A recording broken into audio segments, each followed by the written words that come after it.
Hello, and welcome to episode 9 of Big Treble and Little China.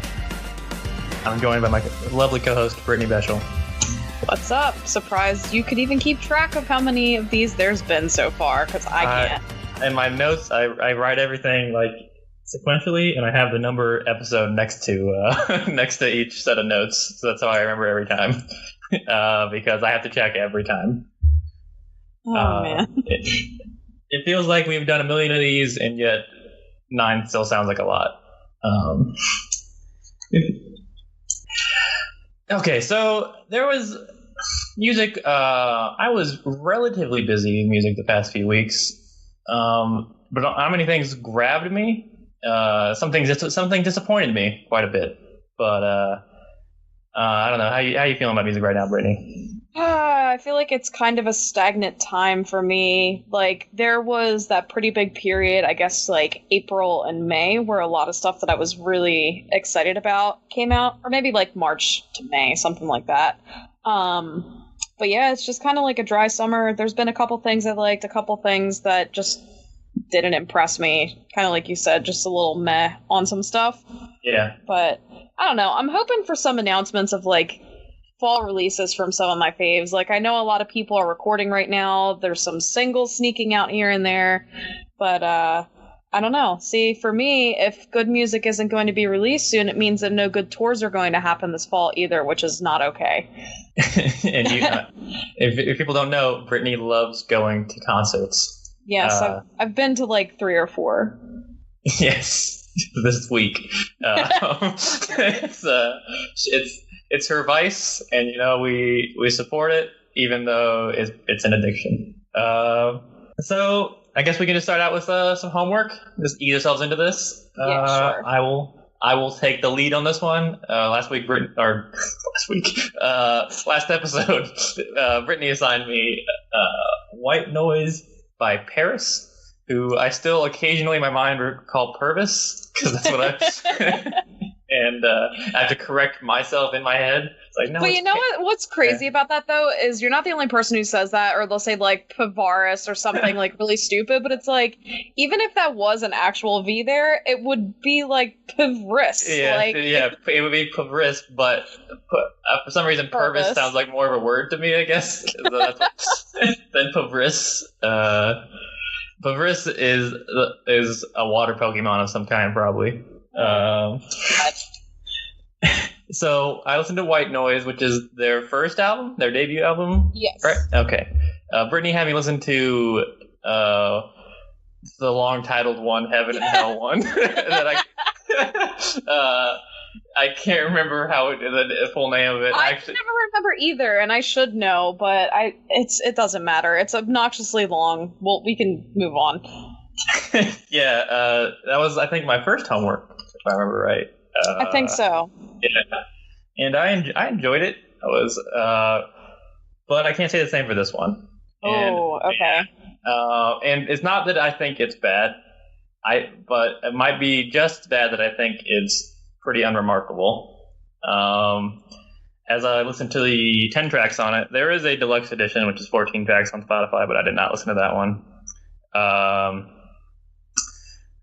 Nothing stood out to me at all, honestly. None of the songs. I as I go through this track list, I can't. I think Holy had a nice little opening, and then the rest of it was just eh. But yeah, it kind of all just blended together for me, if I'm being honest. And I went back to their second album with the long title. And 1 second, All We Know of Heaven, All We Need of Hell. To see how I felt about it now, and I definitely think it's a better album than their first album. I will say that after going back and listening to both of them back to back. Right. Well, the weird thing is, like, Something I've noticed, I feel like most people, if they hear the second album first, that's the one that they tend to like more. And if people have been around and listening to PVRIS since their first album came out, they like the first album more. But I'm kind of like the outlier there. I think the second album is better, and I literally had somebody tell me before that that's sacrilegious, like, what the fuck ever. But I honestly do think it's like, the second album's so much better because of the variety in the production, you know? Exactly, because I felt, as I listened to the first album, that it sounded like a million other albums of that sound, of that genre that I've heard before. And I think the second album, while also a little generic in some parts, has some variety to it, and they seem to have established more of a unique sound than just a stereotypical female rock band sound or female singer rock band sound. I can't even give you any songs. I didn't hate any songs. I didn't like any songs. It was just 40 minutes of my life. 80 minutes of my life. I listened to it twice. I would, if someone asked me, "Hey, John, have you heard PVRIS?" I'm like, "Yes, I have." And they're like, which album would you recommend? The second one is what I would say, Brittany. Because you would not be able to recall the name of the album. Yes, I would say the second one. But then you would just end up sounding like one of those people who's just lying about knowing a band to sound cool. Like, the second one. I mean, pretty safe saying the band has 2 albums. Well, then the follow-up would be, it's the one with the really long, and I'd be like, yeah, it's the one with the really long name that no sane person can remember. So I think at that point they'd be like, "Oh, he knows what's up." Yeah, this guy's actually listened to it. That's all I have to say. I don't want to sit here and shit on it. It was an album I listened to. Well, that's kind of the way that I feel about what you had me listen to this time. We have talked about it so many times now, about my feelings about Kanye West, and you had me listen to Late Registration this time. Sophomore album. Yes. So I didn't hate it. I didn't love it. I think maybe there were only 1 or 2 songs that I would actually go back and listen to again by choice, because I feel like the songs that were singles from this album are probably some of the more annoying Kanye singles for me. Gold Digger, is that one of them? Yeah, and you know what? My reasons on some of these just don't make any sense either, but I'll just throw it out there. Gold Digger in particular, it was a good song, it was a fun song, but then when it was covered years ago on Glee, it was absolutely ruined. Watching Ultimate White Boy Matthew Morrison rap and dance to this song was a scarring experience, and now I just can't take it seriously anymore. This song, it's aged very poorly. That's true. It's like quintessential karaoke music at this point. White people karaoke music, yes. Which is ironic because there are words in the song you can't say if you're white. They're used a lot. I mean, it should just always be the censored radio version, but whatever. Yes. I do like Jamie Foxx on here, but it's one of my least favorite Kanye songs at this point. I generally skip it if I listen to his album. Yeah, I just feel like this album in general didn't really age super well. Like, Touch the Sky was a great song back then, even though I never hear anything aside from I'm gonna touch this guy. Okay. That might make me like the song more just for comedic value, but I don't know. But my absolute favorite on the album was definitely Addiction. Addiction's got a fantastic beat. Yeah, it's super good. I mean, a lot of the other songs, like Drive Slow, My Way Home, Bring Me Down, just We Major, a lot of that stuff just was very forgettable for me. Hey Mama had like those really repetitive la la la's that got annoying super quick. I mean, I guess the only thing I can say for sure is Kanye knows how to pick his singles out. Because the thing is, this album is how old at this point? It came out in 2005, so it's 13 years. Okay. Yeah, I mean, people are still listening to some of these songs now, so I think that that just goes and tells you. This is, like I said, I think on last episode, this is his. A lot of older hip hop fans, older Kanye fans prefer like this album the most out of his discography. It's in the middle for me. There are parts I love about this album, and then there are parts that I wouldn't say I dislike any songs on here, but some songs that people just love, and Kanye fans just love. I just like We Major is actually, some fans love We Major, and while I think the production on We Major is incredible and like vast and expensive as fuck, it's like 7 minutes long, and at the 5-minute mark, it almost ends, and then Kanye comes in and is like, no, we ain't stopping yet, or whatever the fuck he says. It's like, we come back, and then there's 2 more minutes of the song. And of course, it always makes me laugh, because it's one of the most Kanye fucking things to do. But yeah, like, so as a Kanye fan, that's one of my shames that I don't like We Major. It's so funny that you're saying that about that song, though, because there's this other band that I'm pretty sure is not a thing anymore called The Material, and they had a song that came out years ago that I think is like 6 or 7 minutes long, but there literally is this point where, you know, everything kind of just like starts fading out, and you're like, oh, the song's over, and then all of a sudden the singer's just like, one more time now, and it's like, no, fucking end it. It's too much. It's funny because and it's because it comes on after my favorite song on the album, which is Diamond's remix with Jay-Z, which is one of my favorite Kanye songs, period. It's funny because it's also a Kanye move to put the remix on the album first, and then the actual version is the bonus track because he liked the remix better. But he still wanted to put the first one on there because he's Kanye.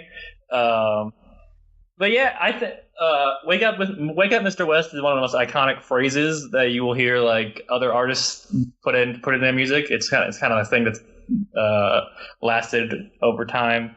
Heard him say, I just don't like skits though. So I mean, I can't really. I will say this is the end of skits in Kanye albums. I'm almost positive, maybe 1 or 2 here and there, but and I think you've listened to I think this is the second longest one. Album like lengthwise. So okay. I've only listened to 2 so far though, right? Yeah, and I think Dropout's the longest album. Okay. Now where on the rankings did I put? Yeah, you put Dropout at number 2. Okay, number 2. Yeah. Okay. Yes. Well, for now, I'm going to put Late Registration at number 4. Okay. That's honestly in my head when I was going over these in my head of which ones you would like. I figured this would be middle-ish, middle bottom, and yeah, like that's lower middle. Yeah, because there's 7 maybe. I ask this every single time, and there are 8. Now. Okay, I'll ask you next episode again. Yes. Yeah.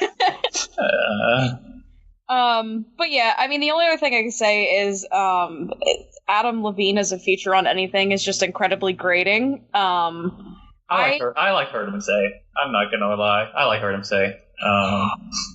And the thing is, like, this is terrible for me to even admit. I do like a good bit of Maroon 5's music, especially songs about change. Like the first album, like everybody, well, I don't know about you, but I mean, everybody can agree that is still their best album, I guess is what I could say. I guess that, sure.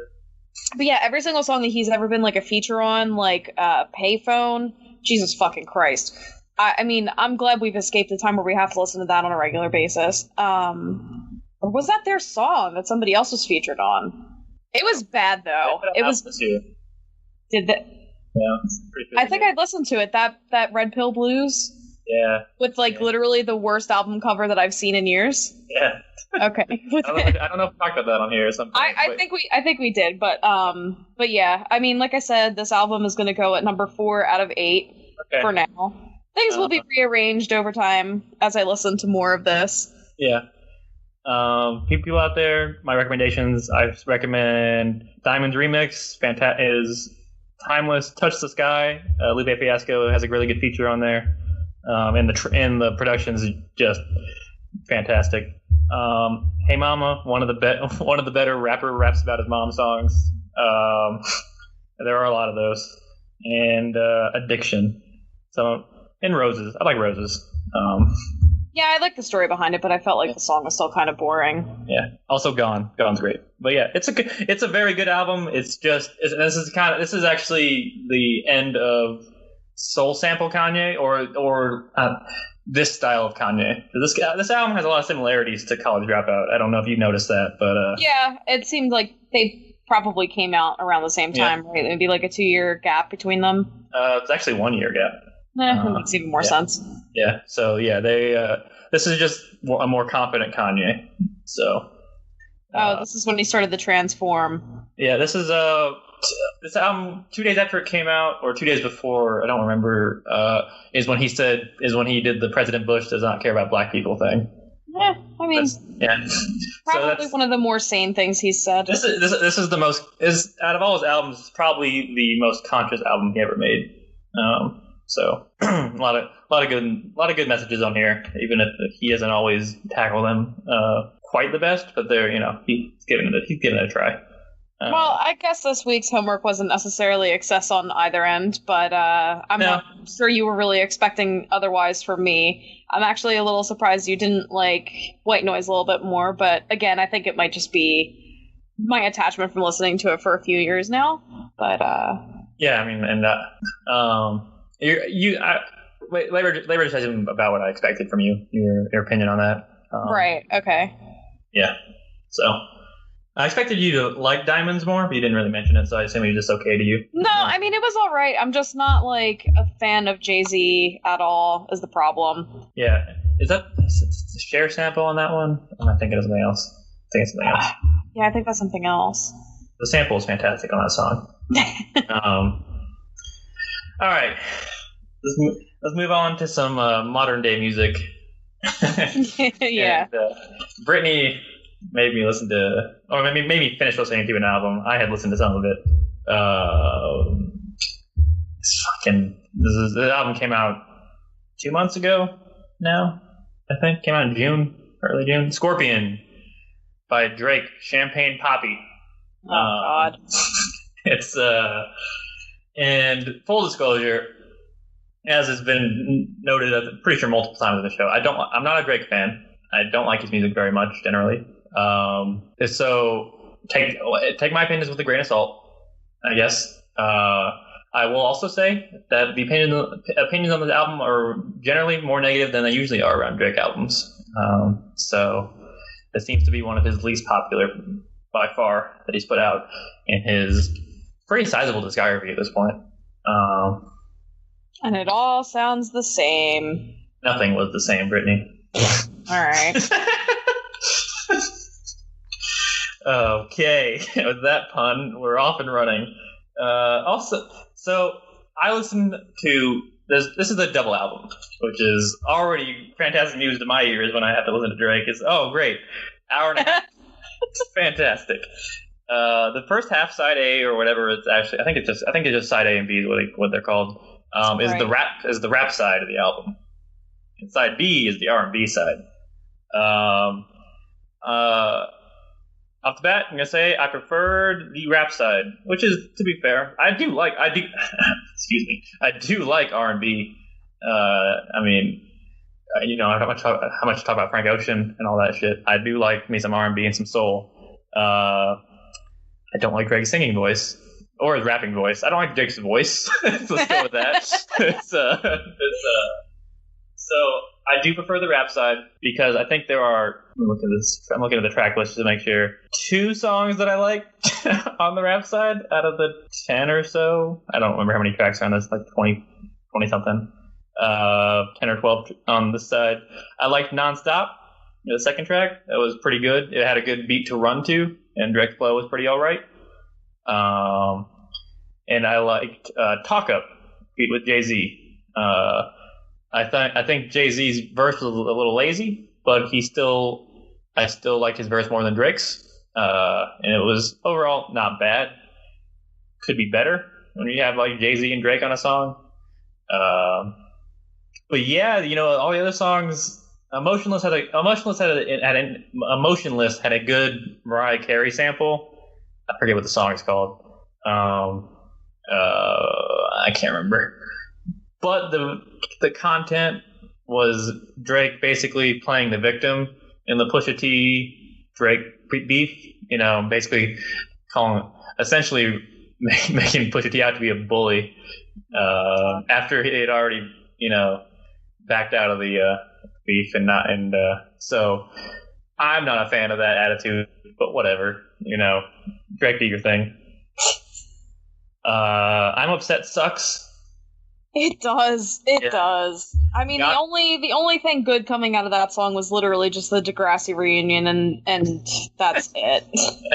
And God's Plan is meh.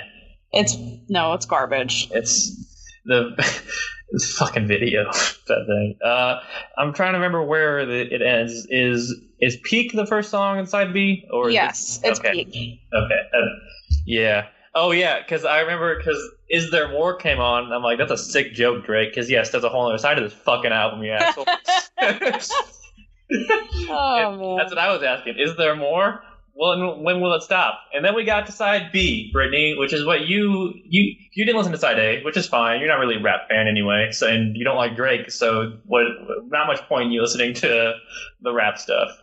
Right, but the only reason I even bothered trying to listen to it, could not listen to the last 3 songs for the life of me, was because one of my favorite artists of all time, who I've mentioned several times, Lights, did a cover album of Side B of Scorpion. So, I mean, honestly, she could cover fucking anybody that I absolutely hate, and I'd listen to it. And then I'd also have to listen to the original just for comparison. Anyway,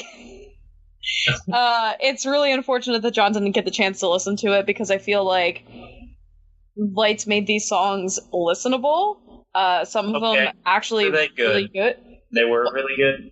Some of them were. Some of the songs are still so fucking bad just because they were bad to begin with. Like, She couldn't even save them. I'm not going to hold that against her. Like, Nice for What is still a really bad song. I think Nice for What's okay. It's just not one that I like, really. Yeah, that was like the biggest single from this album too. I think it's okay. I'm not crazy about Don't Matter to Me either. Like, I like her version better. I feel like the whole thing where they sampled Michael Jackson is just such a bad sample of Michael Jackson too. Like, it was like a shit recording of him, like obviously in a really bad state. And I'm not a Michael Jackson fan by any means. I mean, I like the hits. I respect the immense amount of talent he had as an artist.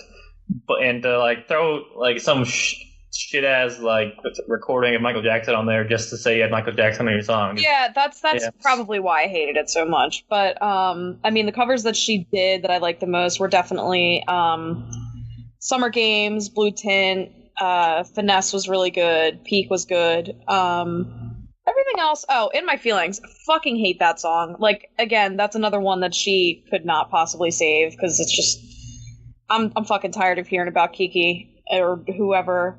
I actually think I like In My Feelings the most out of all these songs on here.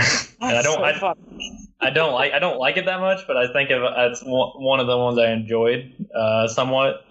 But as I look at this track list, I'm reminded of how many poor songs are on here. Wretched Happy Birthday might be one of the worst Drake songs I've ever heard in my entire life. It's bad. It's bad. Even if I liked Drake, I don't think I could possibly imagine myself liking this song. And this also highlights the fact that this is a 20-something song album, hour and a half long, and there are like 3 features on here, two that are actually mentioned. Future is on Blue Tint, I think. He has like a very small like vocal part in it. I think Nicki is on one of these, if I remember right, maybe Final Fantasy. She has a very small part in there, and Lil Wayne's in there too. But yeah, like, it's just 25 songs of straight Drake basically, and that's weird for Drake. You know, he can get the names on here. He's fucking Drake. So yeah, that was rough for me. I wish there were more features. That's what I was. Features can be very helpful and important. Yeah, I kind of wish, if anything, that maybe you had suffered through side A and then just listen to side B, but Lights covers instead, because I feel like that probably would have been more enjoyable for you. Maybe. Who knows? But, so let's just talk for a second about why John was not able to listen to it. You can. Lights took a while to actually put this up on streaming services. I'm assuming it had something to do with waiting for permission from labels or whatever. Because I believe it came out, or people were listening to it on her SoundCloud maybe like 2-3 weeks ago at least. And it was just added to all streaming services last Friday. A couple days ago, she tweeted that due to the powers that be, not trying to make any assumptions on who that is, it had to be removed from all streaming services. Now, I'm just going to go ahead and say, like, in my opinion, what I think it is. Drake's a little bitch. He doesn't appreciate someone outdoing him on his own music that he didn't even fucking write in the first place. So I don't really understand why that was necessary. But, I mean, it's still available to listen to on her SoundCloud if you want to check that out. She's also posted on all of her social media download links to a Dropbox just to download them because, like, I'm not going to stop listening to it just because Drake wants me to. Well, and I'm not going to listen to his music either. I'm going to take the other side on this and say that she covered an entire album, half of an album, technically, but it was the length of a normal album. And within months of it coming out, she covered an entire album, and then to put it on streaming services gets a monetary gain out of that at that point, and it's like this is different than covering a song. This is like an entire album, like an entire brand new album. Like I totally understand why it got taken down. I understand you like it, and I understand there are plenty of fans that like it. Like I said, I don't like Drake that much, but it's his fucking music, and whether he wrote it or not, I think he wrote more of this than he usually does, because, it's his. He has the last word on what happens to his music. If this had came out maybe even a few months from now, I could see that, but yeah, doing a whole album within months of another one coming out is not going to fly in the music industry at this point in time. Yeah, but like I said, it took a while for it to even be added to streaming services due to permission that they were waiting for. So I would assume that would mean any kind of monetary gain from that, there would be some kind of compensation on his and his label's end. I mean, that just doesn't make sense to me. It really doesn't matter, because the thing is, he's not accomplishing anything by removing this. It's not going to make me say, oh, well, you know what, those songs are really good. I'm going to go back and listen to his version because hers isn't as readily available now. That's not how it works. Me listening to Lights is not going to stop me from listening to Drake. I don't want to fucking listen to Drake anyway. And I think the majority of us who are fans of hers are probably going to think the same thing. I don't know. Drake's pretty popular. It's I'm not. You can't deny the fact that he's one of the biggest names in the music industry. So, Yeah, it seems like punching down to me, but whatever. Yeah, it's at the end of the day, it's his intellectual property, his music. So, whatever. Moving on to our second album we both listened to, Taboo by Denzel Curry, I think it's his sophomore album. He's put out a few mixtapes. I think Imperial was considered an album. It came out in 2016. But Taboo. This is an Imperial I listened to. And it's a lot of bangers, which is kind of, Denzel Curry is he's of the class, the SoundCloud, the Florida rappers that popped up on SoundCloud, have been popping up on SoundCloud all over the place for the last few years. I've always thought he had a lot of natural talent. He put a lot of his music into like the heavier, the aggressive stuff, though. The singles, like that's where his, like, I liked. Even though it wasn't a single, it was the first song on the album. I think it was a single before it came out. But ULT, I really enjoyed. Ultimate's fun. We can't meme, but so yeah. And then he was featured on IDK's song No Wave. I still listen to a lot. This year it came out in like January. I think it was one of the first songs I had as an intro or outro. Really good banger. So going into this, I didn't know what quite to expect. I don't think you know this, Brittany, but he released his album in 3 parts or 3 acts, as he said, over a week. The first 4, I think it's from the first 4 songs, Taboo, Black Balloons, Cash Maniac, and Sumo, are the light side of the album. I think Super Saiyan, Superman to Clout Cobain is the gray side, and then Blackest Balloon to Black Metal Terrorist is the dark side of the album. Okay. No, I wasn't familiar with any kind of like release format or anything. Yeah, it was so this album had a concept which intrigued me. And while I do think that the actual execution of the concept could be done better, I appreciate the idea. But just in terms of how much I like the songs of the album, I fucking love this album, Brittany. I can't get enough of this fucking thing. Yeah, I think I spent the majority of I can't remember if it was last Saturday or last Sunday. It was one day I was working a very, very long shift. This was what I listened to for the majority of my day. So like going on 10, 12 hours, something like that. Since then, I can say like maybe I'm a little bit burned out on it, but there's still a ton of songs on here that I really, really like, which is surprising. Like anytime that I actually genuinely like a hip hop album, it's kind of a surprising thing, especially if it's from someone I've never heard of before. Like I made a joke to John when he suggested I listen to this. I said, Denzel Curry's not a basketball player? You are not the first person to make that joke, and I've told him about this album. Or you might have been the first person, but you're not the only person to make that joke since I've recommended the album to people. But yeah, I mean, right from the start, like when Taboo comes in, I was just like, oh wait, this might actually be something. Yeah, Taboo's it's such an interesting opener too, because it's also the light side of the album, or apparently the light part of the album. So to open up with Taboo was just a song mainly about him falling for a girl that was molested at a young age and having to deal with that. Is a pretty dark opening to an album. It's I don't know if he quite gets as deep into this topic as he could. You know, he's 23. He's younger than I am. So, but I do think just the song itself, the melody, all that is really good. I really like it as an opener. And it really gets you ready for what for everything else you're about to listen to, I think. And then the second song, Black Balloons, might be my favorite song on the album. It's just a song I can close my eyes to and just kind of lose myself in. And I also like the idea of it, you know, just being surrounded, like the black balloons are the awful things in your life that hover over you, and just trying to accept that they're there and move on past that. I appreciate that message.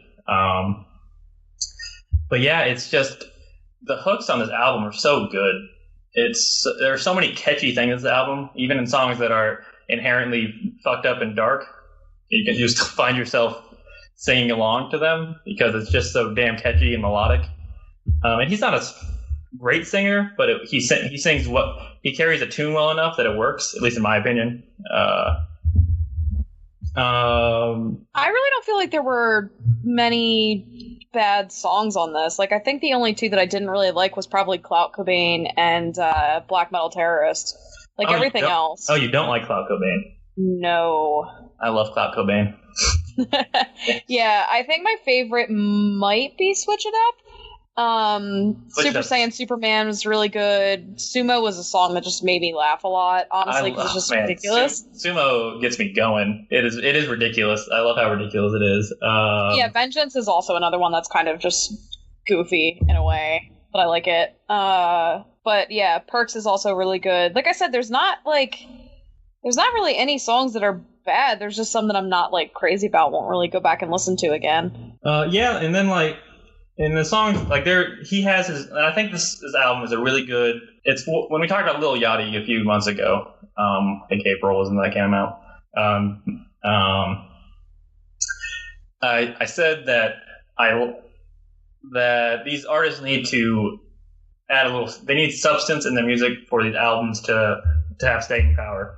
And I think this is one of the first ones I've heard that has out of that group of rappers that finds a balance. Because while there are bangers like Sumo, which is just a ridiculous song, and then Perks, which is also a banger, but there's actually substance to Perks, and which you wouldn't expect from a song called that. But it's actually about not doing drugs, or because it's like, well, at least it's not about doing those kind of drugs. He says, "I don't fuck with the perks. I barely fuck with the earth," which means he smokes herbal stuff sometimes, but he doesn't. Oh my god, yeah. That's what he meant. That's what it means. That's really upsetting. Anyway. Yeah, that's what he means. I initially thought he barely has time to deal with planet Earth, but I'm pretty sure he means he smokes weed sometimes. I thought it just meant that he wants to go to space. Now I don't think we can be friends. He's got a lot of ideas. Maybe he does want to go to space. Who knows? I said, I like Cloud Cobain a lot. I like what the song is about. I like the melody of it. I think it has a great music video too. And I just like that it's about the age of clout that we're in, and all these rappers doing Xan and codeine and all that jazz to increase their fan base, and then the fan base also it's simultaneously pushing them towards that. And so I like the message behind that song a lot, and like the fans basically asking them to kill themselves for their enjoyment, essentially. So yeah, I love the meaning behind that song, and the fact that it's also it's a single and it was able to do that is pretty cool to me. Sirens with Jid. Jid is incredibly talented. I don't think you've heard anything from Jid before this, but Sirens is a super political song. I love the line when he compares, because Trump, because the song is essentially mostly about Trump and Trump's America. But when he said, I forget, talking, you want to make it a fort, want to make it great, like saying that he's trying to build a fort with his wall shit. Like the most childish thing is I really like that image. But yeah, there's a lot of good stuff in there. I do think lyrically he has some lines here that made me cringe, like in Cash Maniac, the one I'm at my lowest, no Peter Griffin. It's just that line sticks out of my mind so much that I don't like it that much. Yeah, that wasn't really a song I was crazy about. Fucking, you got JPEG on here, and for Vengeance, which you said you liked, which I'm glad you liked, because I like Vengeance a whole lot too. Also Zilla Cammy's the second closer verse on there is really good. I like his growl. Also, I like Denzel's growl a lot. I like the way I like a good growl in some of those songs. Switch It Up, like you said, fantastic. The beat on Switch It Up is so good. Yeah, it's just a really good album with some good things to say. I think Black Metal Terrorist, while not my favorite song on here, is a good closer. If I had to pick my least favorites would be Cash Maniac, Mad I Got It, and The Blackest Balloon, probably. And I don't dislike those songs. They would be the first one. If you just had to pick, yeah. I think Black Balloon and Blackest Balloon kind of helped me understand what he was going for in a way with the 3 acts of like light, gray, dark. Because Blackest Balloon is in the dark. It starts off the dark section, and it's like I see like the first section of songs because Sumo. I found it weird that Sumo was in the light section because it's such a fucking heavy because that song is basically just a filthy bass and him growling a lot. And I just think it's how he deals with these taboos in life, or the black balloons in life, is as the album goes on. In the beginning of the album, he is finding happiness in life in spite of these things, and then as the album gets towards the gray section, he starts to lean towards those things, and then when Black Hip Balloon comes on, it's like it's engulfed him at that point, and that's why the last section of the album is so violent and aggressive. So yeah, I think I kind of get what he was going for. But yeah, if I didn't know he released it like that, I would never looked at it that way. So I think I like the concept. I just wish it was executed better. Yeah, I'm glad you liked it. I really am. So it's No, so am I. I don't want to listen to like 2 albums I'm like very about like in 1 week. Well, not 1 week, whatever, couple weeks. But yeah, I guess we should move on to maybe just some quick things we've listened to here and there in the meantime. Yeah, I think that's a good call. You want to start or you want me to start? I'll get started because I don't really have too much to mention. Unfortunately, like I said earlier, it is a little bit of a stagnant time in the music industry for me right now. I'm not even someone who's even a fan of Death Cab for Cutie. There's maybe like a couple songs here or there that I've liked over the years. It's one of those bands that I'm surprised I don't like because I feel like it should be my thing, but they're just not. So I listened to their new album that just came out, I think, this past Friday, and wasn't crazy about it. There was like 2 songs I liked, Your Hurricane and Summer Years. Everything else was just very bland and boring.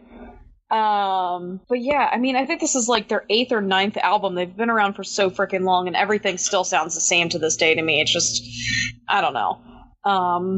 It was just very forgettable for me. Okay. Another band I've mentioned before, I loved their EP, Lovely the Band. Really stupid as shit. Yeah. Really stupid as shit band name. I can admit that. I hate it. God, couldn't they have just called themselves Lovely? Why do they gotta be Lovely the Band? Well, I mean, maybe Lovely is like a chocolate shop or something, or a flower shop, and they're like, no, wait, we're the band Lovely, we're not the flower shop. It's also easier to find on Google, I guess. But sure. Anyway, I guess Google would automatically set it to Lovely the Band if you were searching for Lovely, to be fair. Oh, yeah, I mean, true. But yeah, so they just had their debut album come out the beginning of this month, and I mean, a little disappointing is the fact that every single song that was on that EP that I loved is on this debut album, so you're not really getting too much new stuff. But yeah, like all the songs that are new on this, I've enjoyed. Haven't really had too much of a chance to listen to it a whole lot, but I definitely will in the coming weeks, if and when I have time. But yeah, I feel like they're really good to check out. They're kind of, I feel like they're going to be like one of those up and coming, just kind of like indie pop rock type things. And aside from that, the only other thing I've been listening to that's new is a new single that came out from Broods, which is one of my favorite bands, called Peach. And initially, after hearing the preview that they kept putting on social media about it all of a sudden, I was just like, oh god, this isn't going to be something I'm into, because they've actually switched labels, or at least I think just for the US at least. They signed to the label that Lizzie Palpinger, I'm sorry if I get her name wrong, from LPX and Ms. Mister has started. I mean, I can see a little bit of the influence just from being on this new label a little bit, but the song, once you get into it, is just classic Broods, like, good poppiness. I mean, aside from, like, their weird ballads and stuff that they have. But yeah, it's making me excited to hear a new album from them. I honestly didn't even consider that they could possibly have new music come out this week, so it was a nice surprise. Or not even this week, but just this year in general. When was the last album put out? When did Conscious come out? I think it came out like 2015, so it's been a little bit. Yeah, 3 years. That's like a Frank Ocean schedule at this point. Well, they were on kind of a bit of a hiatus almost, where it wasn't like official or anything, but, or no, it was actually 2016, so not that long. But I think both of the members of the band, I'm pretty sure they're siblings. I think they were just doing some side projects here and there. So I just kind of assumed they were taking a break. So that's why I really wasn't expecting this, but I'm happy with it. It's always good to be both surprised and happy with something. So, I'm on the opposite end of the spectrum, sort of, because Travis Scott's Astroworld came out 2 weeks ago when we're recording this. I think a week or two ago. I think I mentioned on the last episode. I think I mentioned that that was one of my more anticipated albums for the year, and it is better than his last album, Birds in the Trap, which was just sounded like a bunch of leftovers from Rodeo, which might be my favorite trap album ever released. So it kind of just felt like a really lazy.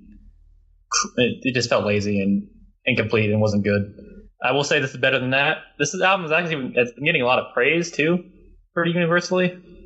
And it had, when I first listened to it, I only liked the first 3 tracks essentially, which were Stargazing, Carousel, and Sicko Mode. Stargazing reminds me of Rodeo Travis Scott. It's a really good opener, with a really jarring beat switch in the middle that kind of works too. And Travis actually has a verse that's one of his better verses he's ever done, which is not a high bar. He's not a very good rapper, but like the line "Ain't a mosh pit if ain't no injuries." I can get behind that. And so yeah, I like Stargazing a whole bunch, and I like it more and more the more I listen to it. It's just very spacey, which is the kind of the sound I like from him. Carousel, I can't decide if I actually like the full song or just Frank Ocean on the song. First of all, none of the features or anything are mentioned on the track listing. So when Frank Ocean popped in, I got excited. it was a very nice surprise, and it's a very good. It is a very jarring juxtaposition to Travis Scott. Travis Scott's verses are darker and a little heavier, and then Frank Ocean comes in with his soothing voice, and it worked. I think I like the full song now. I think I like both parts, but who knows? Then Sicko Mode is a weird one. First of all, the big feature on this one is Drake.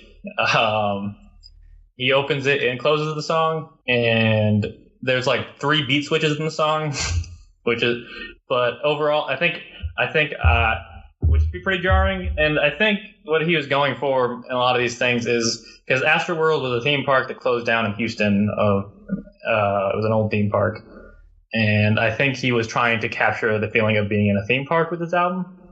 I'm not thinking. I'm pretty sure. That's what he was doing. That's what the goal was. So like beat switches, a lot of beat switching. From the ups and downs of going on rides and stuff. And so I can get behind that. It's just there are a lot of songs in here that I almost really like, but there are parts of it that I hate. So that like R.I.P. Screw with fucking Sway Lee's. I think it's the one with Sway Lee. Trash. I do like Stop Trying to Be God. That one's growing on me over time. It's also pretty spacey. It's also got a really like a minute and a half long James Blake feature that comes out of nowhere at the end, which is good. It fits.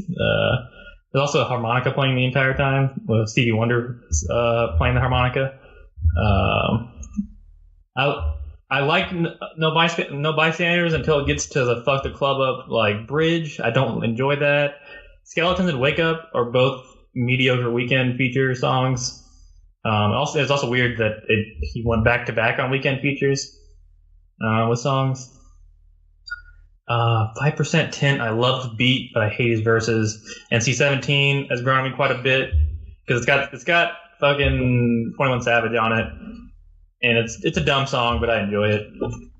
Yeah, it's just everything after that. It's like they're all pretty good. Coffee Beans is also pretty good too. But yeah, I just think it's just okay now, which is disappointing. It's still very disappointing, but I don't hate it like I initially did. Which which I guess is a step up from the last album. I feel like he's probably never going to get back to the rodeo sound. Kind of feels like an accident at this point. So, but whatever. After that, listen to all of Nicki Minaj's album, Queen. It's a very stereotypical Nicki Minaj album because all she knows how to rap about is how good of a rapper she is, or sex, or make a pop song, or make a bad pop song.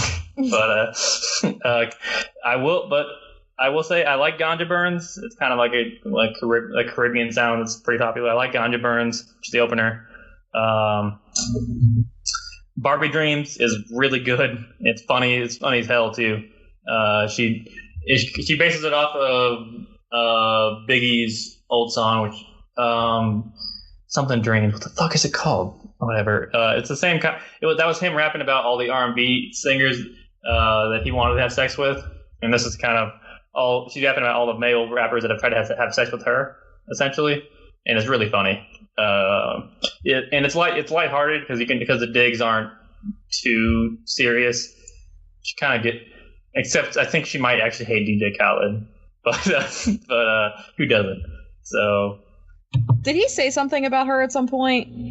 I don't know. I just know that she's making fun of him for saying he won't go down on girls. Oh right, yeah, okay. Yeah, so that's what she.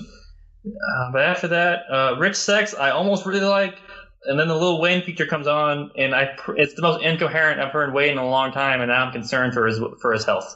Because I thought he was clean, and he sounds very not clean on that song. And yeah, Lil Wayne, if you're listening to this, please be careful. We need the Carter 5 or whatever you're going to call it. So yeah. But most of the features on here are just terrible. Ariana Grande. Yes. Eminem. Yeah. Eminem forgot how to rap a long time ago, and now it's just like a dad rapper at this point. He's very cringy. I can't deal with them. Sway Lee's features trash. Futures was trash. Foxy Brown's was incoherent. Chun-Li's good. That's her again rapping about how good she is at rapping, essentially. But it still sounds good. So yeah, it's okay. This comparison it gets old between the two, but they also bring it upon themselves also. But Cardi B's album I enjoyed more than this album, if that's what anyone's wondering. And oh yeah, Young Thug dropped a mixtape like the day before recording this called Slime Language, from Young Stoner Life. What the thing is called, Young Stoner Life. It doesn't matter. I think the concept for this album was how annoying can I be before even my biggest fans get tired of it. And I found my limit because I didn't even get through the whole thing. I didn't find a single song I enjoyed. On just an EP? No, it's a mixtape. Oh, okay. Yeah. From his, I think, Young Stoner Life Records, which I guess must be his label. Yeah. It wasn't nothing about it was good to me. But yeah, that's about it. Quick hit wise. Before we get into also Tyler the Creator put out a music video for "See You Again," which is my favorite song from Flower Boy, and it's a really good video. So if you're into music videos, which usually I'm not that big on them, but that and Cloud Cobain I've really enjoyed, so I do recommend it.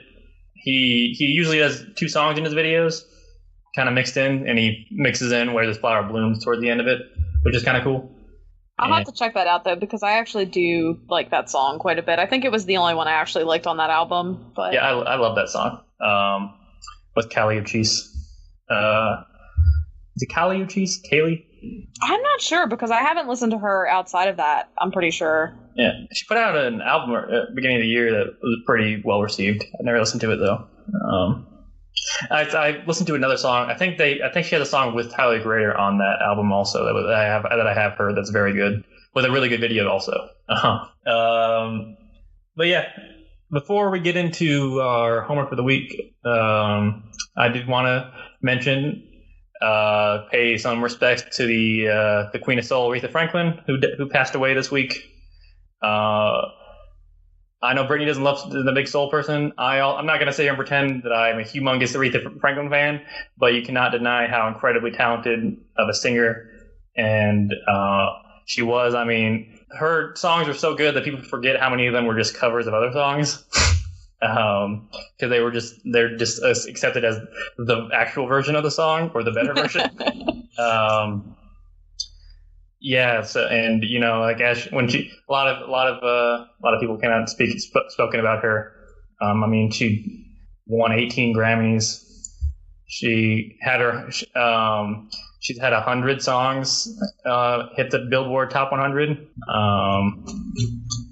Yeah, she's, you know, and she's called the Queen of Soul because she's literally one of the greatest singers in like the modern era. So, you know, she's incredible. She lived a very long life too. So, you know, she lived 3 of my lifetimes. Oh wow! Let's not put it into perspective that way. We're just gonna make ourselves feel like we're getting up there. You know. Yeah, that's all I gotta say. I don't know if you probably don't have much to say. I mean, it's not really fun. See, yeah, that's the thing is I'm never going to be that fake person who's just going to hop on the bandwagon of pretending to be a fan just because someone passed away. It's very unfortunate. She's definitely someone who's been very influential in the industry, and it's not a good loss, but I feel like that just we're getting to that point where so many of these people that are just the classics and everything are just starting to get old, and I don't know. I feel like it kind of loses its impact more every time another, like, very well-known artist dies. I feel like there's been so many just in the past, like, 5 or 6 years alone. Yeah, Bowie a couple years ago. But, I mean, Bowie and Prince were, what, like a month apart, I think? Yeah, they were very close. I don't remember. Yeah, I mean, that's freaking wild, so... Yeah, it's just, you know, it's how it goes. People die. The great thing about music, though, is music is timeless. So, a good music is timeless. And they will live on through that forever. Respect will continue to be played in every form or fashion, whether it be annoyingly karaoke or, you know, the actual version, which is good. Yeah, so I think that's enough, I guess. You know. Yeah. We're a couple mid-20s people. It's not like we grew up on Aretha Franklin. No, I mean, and then also the elephant in the room is we're also 2 white people who were raised by white families. Yes, we're also white. So I did not grow. I am the outlier in a lot of ways in my family when it comes to music. So, you know. But yeah, let's broaden our horizons, Brittany. Would you like me to go first, or would you like yourself to go first? I would like you to go first. Okay. This one, I'm wondering if you've heard before, and then I will, if you have, I'll let you go again. I have a few backups in mind, but I wanted to give you a break from hip hop because you listen to technically 3 albums that were for this week. But you didn't listen to technically the rap side of Greg's one, but whatever. And it's Doolittle by the Pixies. I have not heard that, actually. I'm not really familiar with the Pixies at all in general, strangely enough. It's one of the most influential albums ever, especially in alt-rock and punk rock. Mostly alt-rock. Came out in 89. Don't quote me on that. But it was late 80s. And it's one of my favorites. I love it to death, and it's inspired countless bands. The Pixies are one of those are like your favorite band kind of things, kind of like Velvet Revolver also. Velvet Underground, not Velvet Revolver. God. I was gonna say, isn't that kind of like a relatively new? No, Velvet Underground. I apologize to everyone. Oh God! I like Velvet Underground a lot. I'm sorry, Lou Reed. Rest in peace. Yeah, so yeah, I figured I'd give you a little something different. And I feel like you might recognize one song in the album. It's like it definitely stands out from the rest of the songs too, because it was the radio hit. I'm looking forward to it though, because this isn't a band that I've ever like actively listened to or tried to, so it's definitely going to be something different for me. Yeah, I figured that. So I was hoping you hadn't heard it before. So, all right, what you got for me, Brittany? Okay, so somebody last night just had to bring up Carly Rae Jepsen and mention to John that he really needs to listen to Emotion because his life will be changed. And then John asked why I hadn't already recommended it. Well, I'm recommending it now. You're about to listen to Emotion by Carly Rae Jepsen. Right. I know you're excited. I'm interested. I'm intrigued. You know. Yeah, I mean, my answer as to why I didn't previously recommend it, as bad as I've wanted to all this time, because I'm afraid he's going to say bad things about it, and it may end our friendship. So, no pressure. No pressure at all. I'm just really, really looking forward to seeing what he has to say about it, honestly. I am too. I am too. Trust me. I do hope I like it. You know, I was going hoping I like albums. I mean, because I'm assuming the only songs that you're actually familiar with are probably the ones that have been radio singles. And the only one I can promise you is Call Me Maybe. It's the only one I can promise you that I've heard before. Is there a person on this planet that has not heard that song? That's a really lucky person, whoever it is. That's very rude. I'm going to pretend you didn't just say that. But anyway, yeah, so that's going to happen finally. Yeah, it's about time. Carly Rae Jepsen is to Brittany as Frank Ocean is to me, from what I can tell. You know. Yeah, maybe a little more extreme version. I'm not gonna lie, but yeah, you know. What are you gonna do? But yeah, I think that's gonna do it for the week, Brittany, or for this episode. Kind of stop saying the week. It's gonna put expectations that we can't that our asses can't check. Whatever that saying is. Anyway, if you got nothing else to say, Brittany, I think I'll say goodbye. No, I think we're about good here. Just ready to listen to some of this new music. All right, everyone, listen to music, enjoy your music, and we'll talk at you next time. Bye.